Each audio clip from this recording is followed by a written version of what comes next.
교재 86페이지 보겠습니다.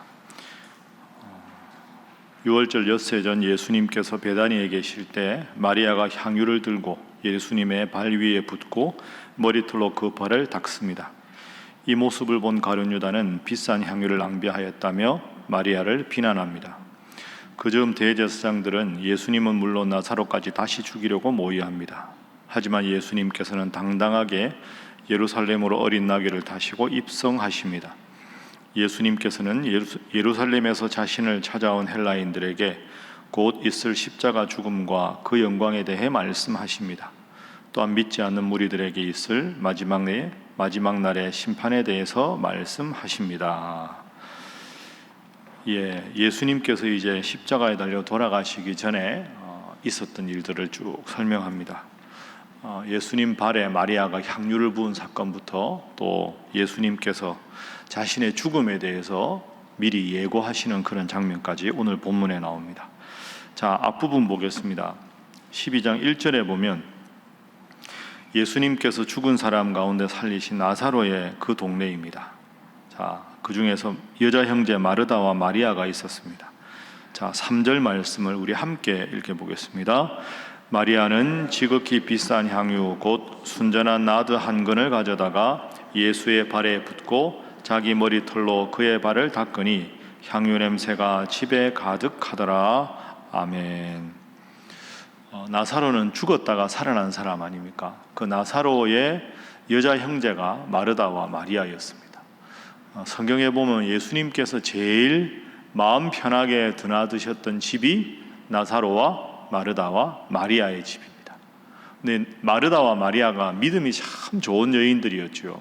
그 마리아가 자신의 이 베다니는 아주 가난한 동네인데 그 가난한 동네에 살던 마리아가 자신의 모든 것을 주님을 위해서 헌신한다 하는 마음을 담아서 3절 말씀에 보면 지극히 비싼 향유 나드 한 근인데 그냥 비싼 게 아니라 지극히 비싼 향유입니다.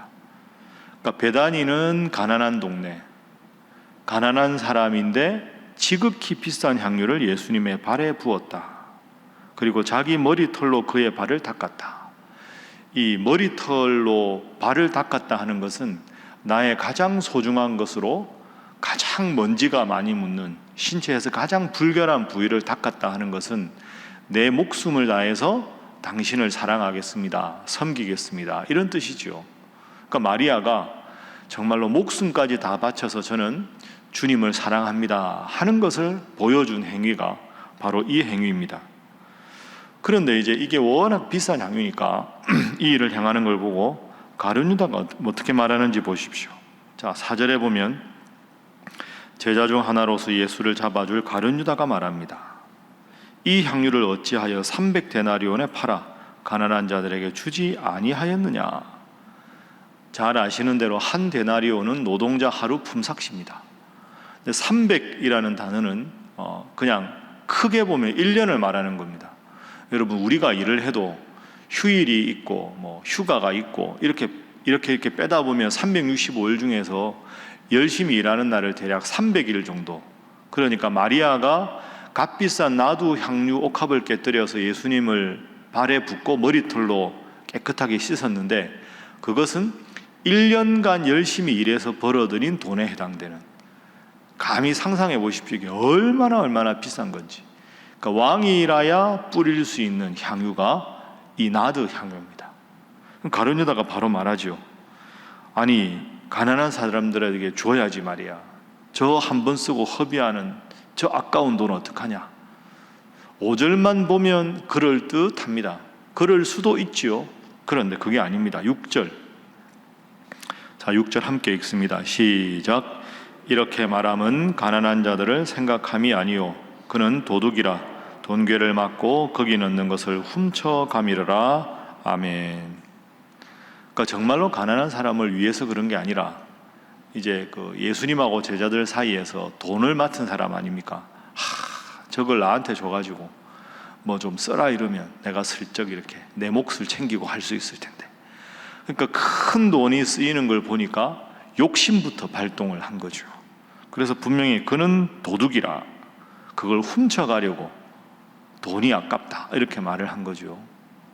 자, 그래서 오늘 첫 번째 기도 제목입니다.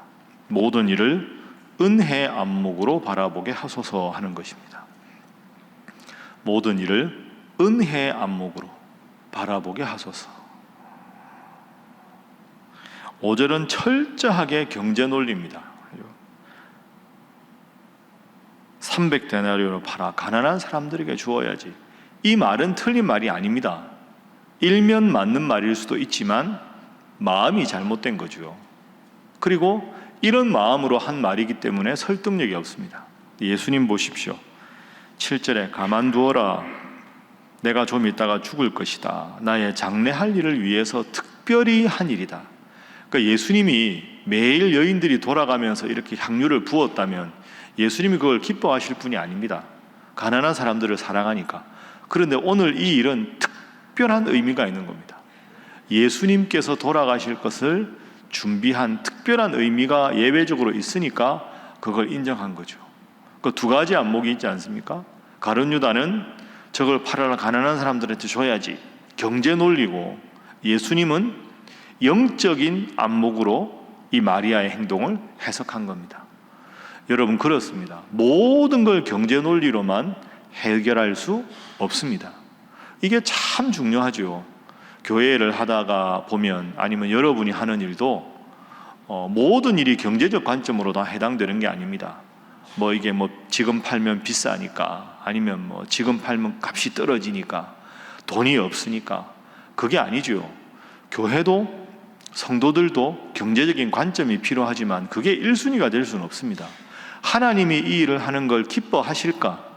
여러분, 교회가 돈이 없어도 정말로 하나님이 기뻐하는 선교 사역을 하려면 은행에서 빚을 내서라도 해야 되는 것이고, 지금 돈이 있다고 해서 경제적으로 모든 걸 투자 개념으로 할 수가 없는 겁니다. 그게 가룟 유다의 관점 아닙니까? 비싼 값에 팔아서 가난한 사람들한테 줘야지. 근데 예수님은 가만히 두어라. 이건 더 깊은 영적인 의미가 있다. 그래서 교회는 이 세상과는 때로는 부딪힐 수밖에 없습니다. 우리가 사는 세상은 자본주의 아닙니까? 근데 교회는 자본주의 논리가 아닙니다. 그런 논리라고 생각하면 안 되죠.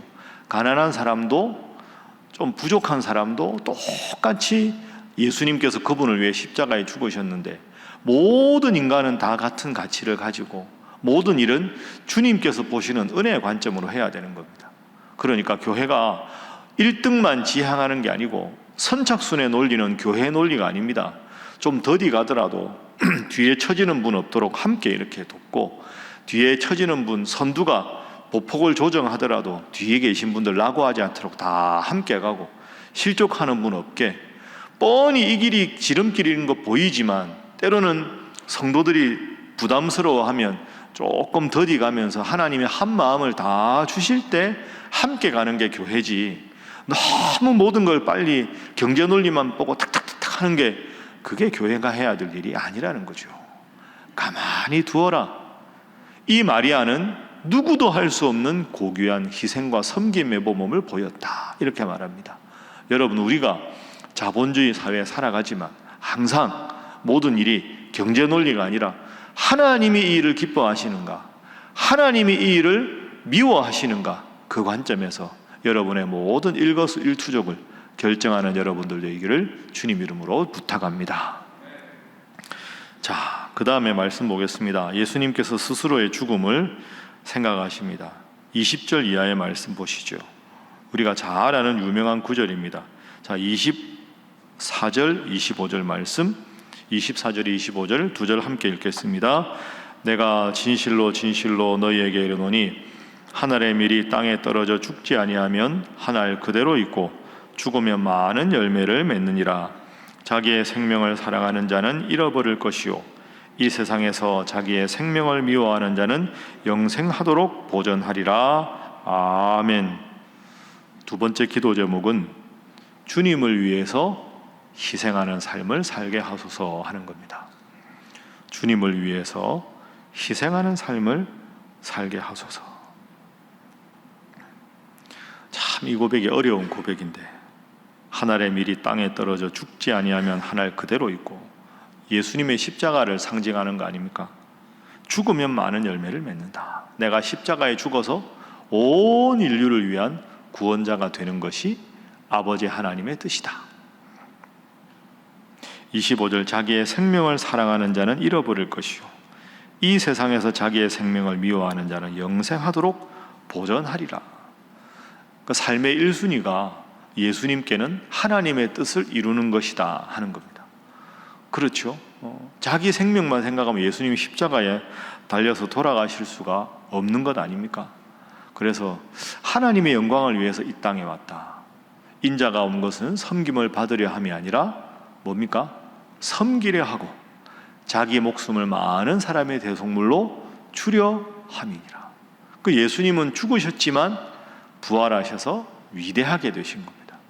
낮추면 높아지고 높이면 낮아지고 나 혼자 잘 되려고 하면 나는 패망하고 주님 뜻을 이루는데 나를 도구로 쓰면 내가 높아진다. 이게 영적인 원리입니다. 여러분, 내가 희생한다는 게 쉽지가 않습니다. 내 자존심도 죽여야 되고 내 생각도 내려놓아야 되고. 그렇지만 오늘은 다시 한번 24절, 25절 말씀 생각하면서 정말로 하늘의 밀과 같은 주님 같은 삶을 살아가셔서 당장은 답답할 때가 있고 당장은 내가 지는 것 같으나 결국 주님 뜻을 이루는 것이 내가 잘 되는 길이고 승리하는 길임을 알고 섬기고 나누고 낮추는 여러분의 삶이 되셔서 결국은 높아지고 영광 받으시고 주님께서 여러분을 귀하게 높여주시는 인생 되시기를 주님 이름으로 축복합니다. 자, 마지막 세 번째 기도 제목입니다. 우리 먼저 44절 말씀 보겠습니다. 44절 예수님께서 말씀하십니다. 자, 44절 함께 읽습니다. 시작. 예수께서 여의쳐 이르시되 나를 믿는 자는 나를 믿는 것이 아니요 나를 보내신 이를 믿는 것이며. 아멘. 이게 무슨 뜻일까요? 예수님과 하나님은 하나다 하는 거죠. 우리가 10장 30절에 보면 나와 아버지는 하나이니라. 그리고 이제 14장 넘어가면 아버지가 내 안에 있고 내가 아버지 안에 있다. 오늘 본문의 45절도 보십시오. 나를 보는 자는 나를 보내신 이를 보는 것이다. 그래서 세 번째 기도 제목입니다. 예수님을 오직 구원자로 믿게 하소서 하는 것입니다. 예수님을 오직 구원자로 믿게 하소서. 예수님은 나의 구원자다 하는 거죠. 나를 믿는 것은 아버지를 믿는 것이고 나를 보내신 나를 보는 자는 아버지를 보는 것이고. 왜? 나와 아버지는 하나이니라. 그 예수님은 단순한 지혜자가 아니라 구원자시다. 여러분, 이 말 때문에 사실은 예수님이 죽으시는 겁니다. 예수님이 돌아가실 때 종교 지도자들이 고소한 게 뭡니까? 저는 참남하도다. 참남하다는 말이 신성모독이라 말씀드렸죠. 나를 본 자는 아버지를 본 자다. 그죠? 아버지가 내 안에 있고 내가 아버지 안에 있다. 아버지와 나는 하나라. 이 말은 이 말 때문에 예수님께서 죽음의 빌미를 제공하는 겁니다. 그러나 동시에 이 말은 예수님은 단순하게 인간들 중에서 인류 중에서 훌륭한 지혜자가 아니라 이 말을 할 수 있는 분은 예수님밖에 안 계신 줄로 믿습니다. 나를 본 자는 아버지를 본 자다. 이건 아버지 하나님과 아들 예수님이 온전히 하나이니까 가능한 거죠. 그래서 예수님은 단순한 선각자가 아니라 지혜자가 아니라 구원자다. 예수님은 나의 구원자시다. 이 고백 평생 하고 주님 잘 믿는 일에 평생의 1순위로 놓고 주님께 영광 돌리는 삶을 살아가시기를 주님 이름으로 부탁합니다. 기도하겠습니다. 주님, 오늘 하루도 우리가 살아갑니다.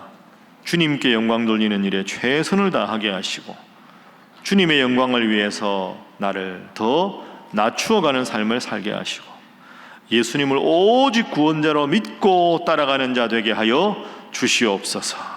그리하여 나를 낮추는 만큼 주님께서 나를 높여주셔서 세상이 나를 책임지는 인생이 아니라 주님께서 나를 책임져 주시는 복된 인생 살아가도록 주여 함께하여 주옵소서.